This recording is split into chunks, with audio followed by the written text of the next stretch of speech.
Hey everybody, Stippling Vaughn. Oh yes, we got an unboxing video. We can see it's a big box. It is Flesk Publications, and if it's a box like this big, it is an art book. And if you guys follow Flesk Publications, you'll know the most recent book they did. It was a fundraiser actually. They did a Kickstarter instead of just producing on their own. They were going by the route of the Kickstarter. I don't know if they do that on a regular basis, but I know that this is the first Kickstarter I've done through Flesk Publications. Can't wait for this box to be opened. Oh,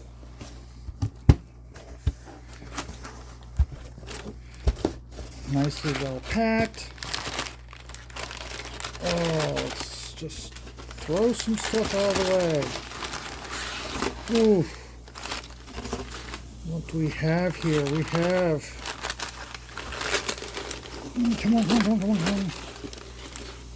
There it is, guys. Oh, let's just kick that box over there. This is the Franklin Booth book. It is well wrapped. It is taped shut. Let's get this out of the way so we got some light. Let's turn on this so we got some more light. Ooh, look at this. Taped it up so it's almost air sealed. So, which is good because the box seemed a bit,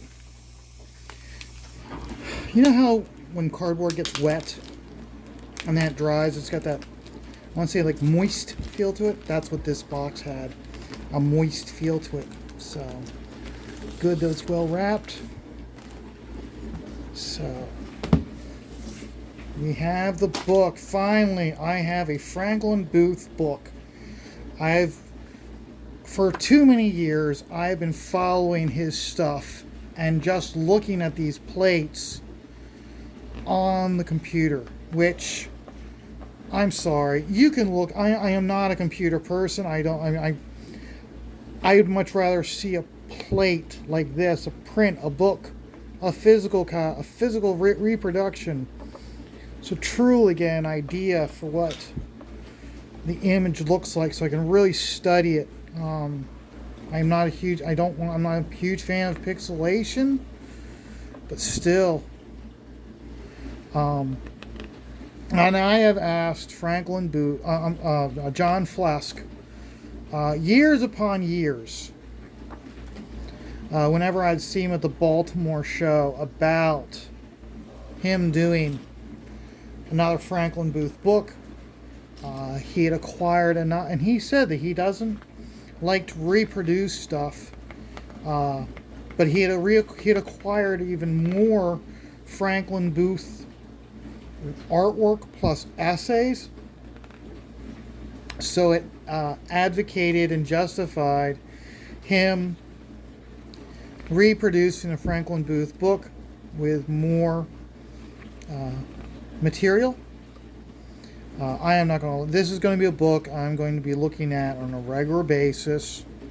When you hear artists talk about how they like to the artists that influence them, okay. For me, Franklin Booth is one of those artists that influenced me, and now to finally have a book like this of his work to really look at and study and learn from. Oh, I mean, look at this, okay? And anybody who knows me and has followed any of my videos, you know I'm a stipple maniac. I'm borderline maybe insane with stippling. But look at how he just uses the line work and the weight of the line. So he creates this beautiful feminine face. And literally, really take a look at this, guys. Okay, we've got a line here, and some lines here around the ears.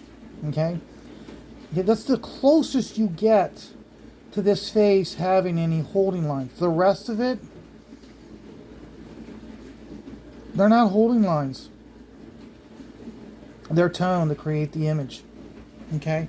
That's one of the reasons why I like this and my book or by Bernie Wrightson, his Frankenstein book. That's why I look at them so much, because I try to figure out how can I draw these images without any holding lines. Okay? And again, you look at how he puts all this back here. I mean, you really look at it, the only areas in this whole image, okay, that aren't a tone is these hoof, top of this rock, shoulder and arm, the horns, and this part right here of the tree. Okay, everything else pretty much is a series of lines to create a tone for that area. As a result, your eye goes to these three figures right here because of this, the splash work of utilizing the white as a tone.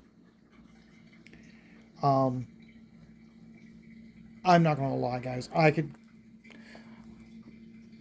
go through this book right now, page by page, and continue to gush. Okay? But I'm not. Now, another thing that came with this, and like I said, I got the hardbound book. I didn't get the one with all the different prints, but I don't remember if this was included or whether this was an extra add-on that I did. But there was these mini prints. Okay. Which I now have. Oh my God. Look at this. Like I said, I don't remember whether this came with it automatically, whether I had to pay extra. Oh my God. Again, I mean, you take a look. I mean, and I'll tell you, okay, I would not be surprised, okay, if Bernie Wrightson adopted his, when he was doing Frankenstein, by Franklin Booth's work. Because again, notice it's here where you have your stark whites, and all the entire rest of this plate is nothing but tone. Not many artists, no, very few. Let's be very specific. They're an extremely finite few amount of artists that go put this much work into an image by rendering this much. Okay, for me personally, this is perfection. This is beautiful work that everyone should know of. Okay, when you do art classes, okay, too many times, who the teachers gush about, I don't give a flying fuck about.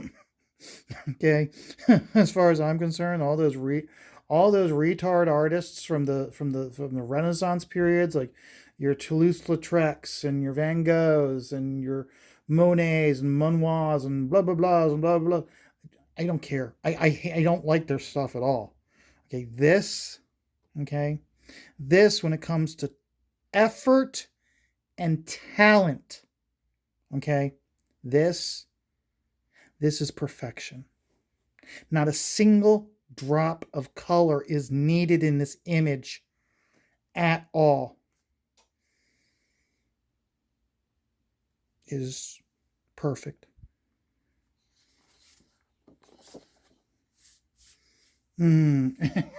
Look at that. Oh my gosh.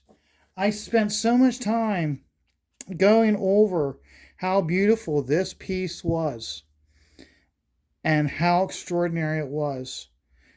And it just happens to be the last mini print of the series that you get with it. my God. So beautiful. Now, along with it, I see that we have a series of bookmarks. Hold on here.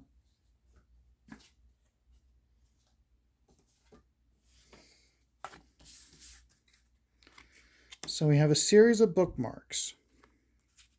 We have 3 bookmarks, which again, so beautiful. So beautiful. Oh, wow, look at that. Look, oh, he took the image. So you have that image. You flip it, and it's the rest of the image.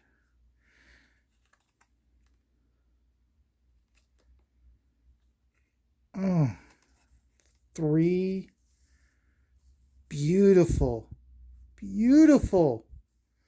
bookmarks.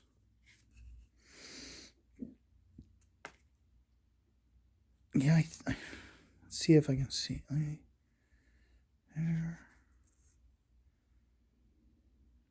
No, this one isn't the same as this one.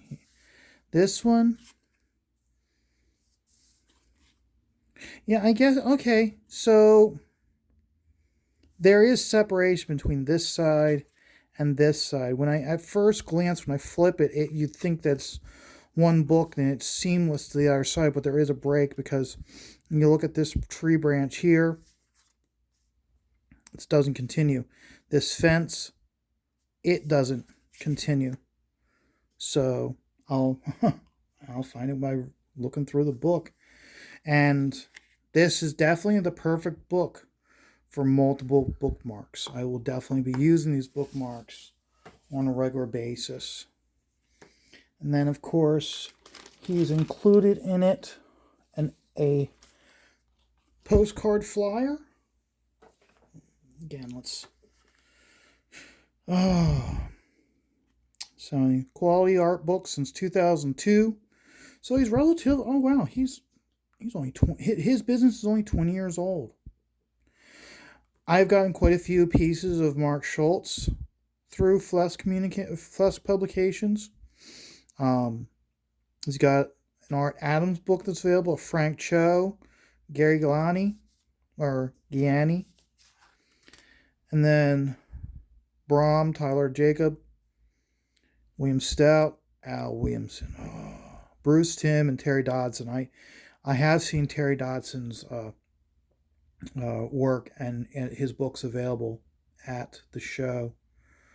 I'm going to be the next two artists that I'm going to definitely be keeping an eye on through Flesk is this Al Williamson and that Arthur Adams. Those will be the next two. Now, Mark Schultz, he's been working on a sequel to his Zonotopic. Hopefully, he'll have something coming out soon. If not, just wait. So, but no, Flesk Publications. I do recommend them. I think they produce a very high quality book, and I encourage everybody to check them out and support them. I won't lie. I normally take an extra $100 just for the Flesk booth when I see them in Baltimore. So, but hey guys, hope you enjoyed this. I hope there aren't too many impressionistic fans out there by my commentary and opinion of them, but I really don't care for them at all. I might have gone a bit too far with what I said and the descriptive word that I used, but no, don't care for them, never have. So, you guys have a great day. Remember, life is stressful, and that's why you take it all one die at a time.